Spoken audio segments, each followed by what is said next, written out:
Hello, I'm here with Steve Took and Seb Rose, part of the founding team of Cucumber, to tell us a little bit about their story on how Cucumber got started in its early days and the journey they've been on since then. So let's jump right into a few questions. What were both of you doing before joining Cucumber as founders? Well, I was immediately before joining Cucumber, I was running or organizing and running the XP 2016 conference in Edinburgh. So that was 17th International Conference on Agile Software Engineering or something like that. And I had been working closely with Matt at something called BDD Kickstart, where we developed and delivered training material around BDD, behavior-driven development. Yeah, I mean, I was working as an independent consultant, I suppose is the phrase most people use. But I was working with teams and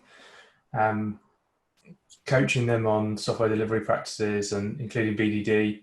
And I also did a bit of work with Seb and Matt on the Kickstart Academy immediately before I joined. Super. And every day now, we see this very clearly out in the market, out on social media, and at events. You demonstrate incredible passion for the concept of BDD and Cucumber. And both of you and the entire founding team of Cucumber, what sparked the interest in BDD in the first place? And how did that come to be your full-time job? So I think I had a really lucky break really early on in my career. So I graduated from university and I joined a really small software team. And I met a guy called Shane Patterson on the team who introduced me to these extreme programming ideas, test-driven development, and I got really quite involved in a Yahoo group, as it was then, with lots of emails around how to build software better, including TDD. But one of the things I discovered on that list was this idea of taking test-driven development kind of outer layer to what people were calling at the time acceptance test-driven development. And I was introduced to a tool called Fit. And my first really, really successful software project was the project where I and my colleagues on the team kind of taught ourselves TDD outside in, using Fit to write our acceptance tests in Word documents, I think they were, and then Fit to run it. And this was like my first big project, and it worked really well. And ever since then, I've been looking for ways to replicate that experience. And I discovered Cucumber pretty early on, around the time as I first released it, actually, and it really fit with the work I was doing then. So I think it's just been something that my career has really been shaped by, which is why I'm so passionate about the success it can bring to people. I wouldn't say I am passionate about it. I actually bang on a regular basis about how I don't believe there's any place for passion in software development. However, I came across Cucumber, Fit, and then Cucumber for Ruby, and then I can't even remember what it was called now, but there was a link between Cucumber Ruby and Java that Gojko Agic created. Cuke for Duke, that's what it was called, yeah. So I came across that when I was working at IBM. I was trying to get my team, my product owners more test-infected, more interested in testing. And that's where I came across a lot of these products. I failed to get them interested, maybe because I lacked the passion. But then when I went on to work at an insurance company the following year, I used, as like a just released Cucumber for Java, and I was able to use that to great effect to speed up their delivery cycles and make things more reliable. And I was hooked. That's great. And I really like sort of the idea of there really isn't room for passion in software development. It's logic, it's getting the right thing done without too much emotion, which probably leads to a better result in the end. So great point. So how did you come to be part of the initial founding team of Cucumber with Matt, with Aslak, and joining up with them? Well, I mean, I guess for me it was the Kickstart Academy that I was working with Matt on. So I'd already been doing some training using Matt's material after I'd met him at a Lean Agile Scotland conference a year or so earlier. And then it seemed like there was a growing market, a growing interest in behavior-driven development in Cucumber. So we set up this sort of umbrella organization called Kickstart Academy with a guy called Chris Parsons, and the name seemed to stick, and we were getting quite a lot of training business. So that's how I first met Aslak and Steve. I didn't meet Julian at the time. I didn't meet Julian until a lot later, in fact. It was, I mean, I remember the discussion where it happened, because it was kind of roughly the same time, Seb. It was in Edinburgh, a little before your conference, I think. And it was right around the time that Cucumber Limited, Aslak, Julian and Matt at the time, had decided that they were going to restart their plan to build a commercial product. And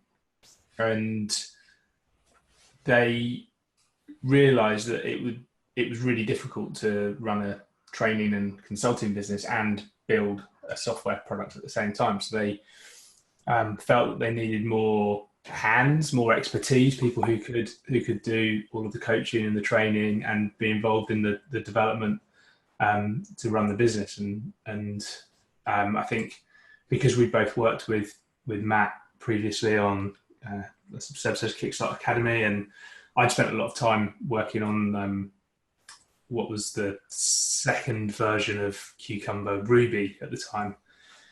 With Matt and I had kind of sketched out in the Ruby version what has now become the sort of general architecture of all of the Cucumbers. So I think it was based on those collaborations that we'd done in the past that meant they figured we were the right people to bring in at that point.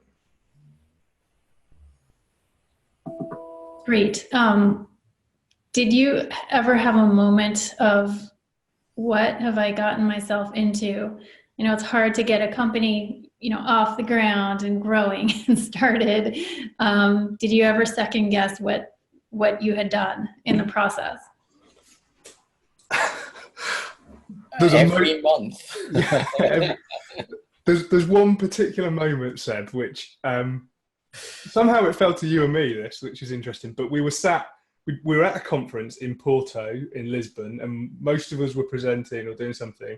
But at one point, you and I had to disappear from the call, from the conference, and go and find a shaded spot in a very, very sunny Porto garden to call the tax office and get our tax bill deferred, because we were at a point where if we didn't do that, we were in all sorts of trouble. And it was I don't know, it's just a poignant moment for me, because we were in this beautiful surroundings around friends and people in the industry. Yeah, it was like, this is serious. But it worked out in the end.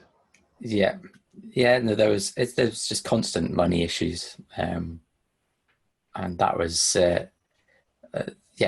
that was always led to the question of why are we doing this? We had quite comfortable careers as independent consultants, where there was more incomings and almost no outgoings. Whereas running a business, there are constant outgoings, and in the training business, you get very variable income, but with fixed outgoings, that makes life really hard. So the finances were difficult. Mm-hmm. Well, it's good. It all worked out in the end. Yes, it did. Yes. Different topic with Cucumber itself being so focused on enabling collaboration, by definition, BDD is a collaborative process. I'd love to know what collaboration looked like among your team, between you and fellow co-founders in the early days, and what that sort of growth process looked like. Well, we started early with, I mean, we're all remote in different parts of Europe, so remote collaboration was there right from day one. And one of the important things was that we built in regular face-to-face meetings. I do think that that's quite important to build relationships and to do really high bandwidth work together.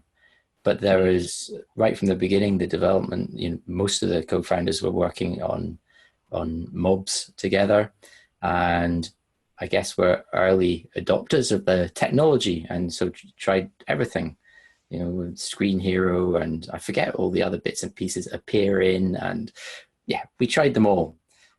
Zoom seems to have won the day, but Zoom seems to have won the day, and so that was kind of the evolution. The evolution was the ecosystem that we were working within. We were there right from the very beginning, pushing things to the boundaries. And I think we were just constantly focused on tweaking the process to make it easier for us. We tried to really notice areas of friction in collaboration, not just amongst the co-founders, because I mean there was 5-6 co-founders, but we also had quite a close-knit team as well. So we're probably 12 altogether at the end, I think. And so it was, and everyone was remote, and just being really focused on how can we improve the collaboration. We use a lot of tools to enable asynchronous collaboration so that we could not just work on things like together in video calls, but make the best of being apart so people get time to think and express their ideas clearly. There's probably a lot of lessons in there to be had for people today who are all collaborative, working remotely. You've been doing that from the beginning, and have gone through all the process, all the testing, all the different tools that people are just figuring out now. So I'm sure there's a lot of great advice you could provide for folks who are either starting companies or looking at working a lot more remotely today. Looking at some of your products now, Cucumber Studio, for those who may not know, is now a commercial solution which came together from another startup, HipTest, and it is brought into the Cucumber umbrella along with Jam, which is the initial commercial product of Cucumber. So you've had a second level of kind of founding a company, which was bringing together another startup to launch a new product. Can you talk a little bit about how that worked more recently?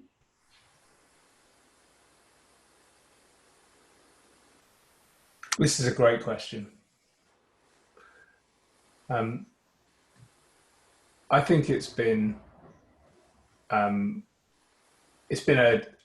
challenge, but in a kind of good way. It's really challenged lots of the assumptions that we had around what we wanted to the product, and I'm assuming for the team at HipTest together. But I think the actual vision and what we wanted to achieve was pretty well aligned. But we've had to figure out how to bring two company cultures together, and particularly the HipTest team were a co-located team all in one place, and we were, as we've talked about, this distributed remote team, and it's that I think has been the real challenge, is how do you introduce lots of remote people into an existing team and make sure that the communication lines stay open. And actually, I think what we'd found is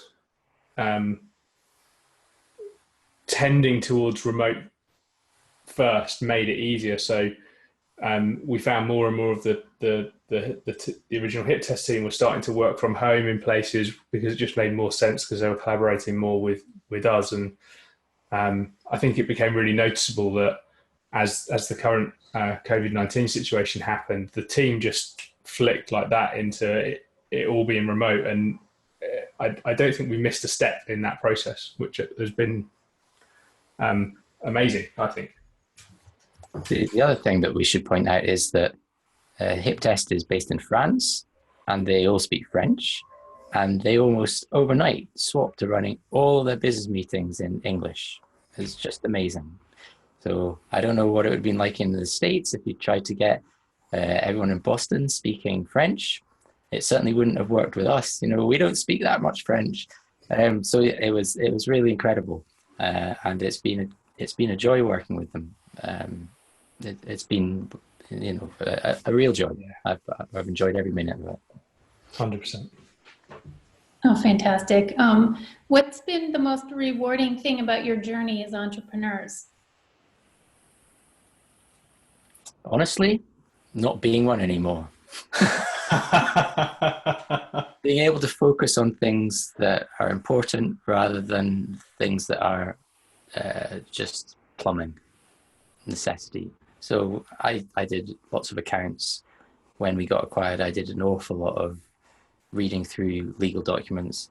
This is neither my core area of expertise nor something that I'm remotely interested in. So yeah, I like coming up with ideas, but the entrepreneurial spirit I don't think is strong in me. Great. Yeah, I had a similar experience in that I've had to learn a lot of new things and discover things that I am, maybe not suited to. But actually, it's kind of made me realise that if I was going to do it again, the places that I'd need help, and I still have things that I think I'd like to try in the future. I think I'd have another go in the future, but I'd know exactly the places where I'm suited to work in, and the places that I'd need support from co-founders or advisors or something like that. And I think that's the thing about a big journey like this is you learn a lot about yourself. Excellent point. And I've got a final question, which is, what advice do you have for other entrepreneurs who are looking to start a new software company today, COVID-19 or not? Do you have any words of wisdom to share? Yeah, go for it. I mean, you'll learn a lot. If you're successful, that would be great. If you're not successful, you'll still have learned something. My personal feeling was that I was very happy that I was in a position that I didn't have to bet my house or my livelihood on it. So I was prepared to invest time, but I made it very clear that that I wasn't going to be gambling with my family. I know that there are people who succeeded massively by doing that sort of gambling, but be aware that many startups fail. So anything that you invest in it, you should expect not to have at the end of it. Set some boundaries there. Yeah. I think I'd say don't do it alone. Doesn't necessarily mean find a co-founder, but yeah, have someone that you can lean on and help you see the wood for the trees when things get tricky, because they will, right? That's interesting, because another thing, actually, now that reminds me, one thing that I said a number of times to it, and I don't mean this in any personal way to anybody who might be listening to this, but never become a co-founder with another 4 people or another 5 people. So that when it comes to actually leading, trying to make decisions and coming to agreement, 6 people, that was a lot of people to try and all agree on something. Which I think brings me to another thing I'd like to add to that is like focus, right? Is one of the really tough things about Cucumber Limited was this, like, are we a services company? are we a product company? We want to be a product company, but we're bootstrapping it with our services work. But so that's the thing that's paying all of our bills and feeding our family. So we can't stop doing that. But we really want to do this thing over here. Like you have to choose at some point what you're going to do. And having 6 founders probably made that really hard. Excellent. Well, it's been a great time talking to you both, Seb and Steve. Thank you very much for your words of wisdom and a little bit about your history. And we hope everybody's enjoyed listening. Thank you.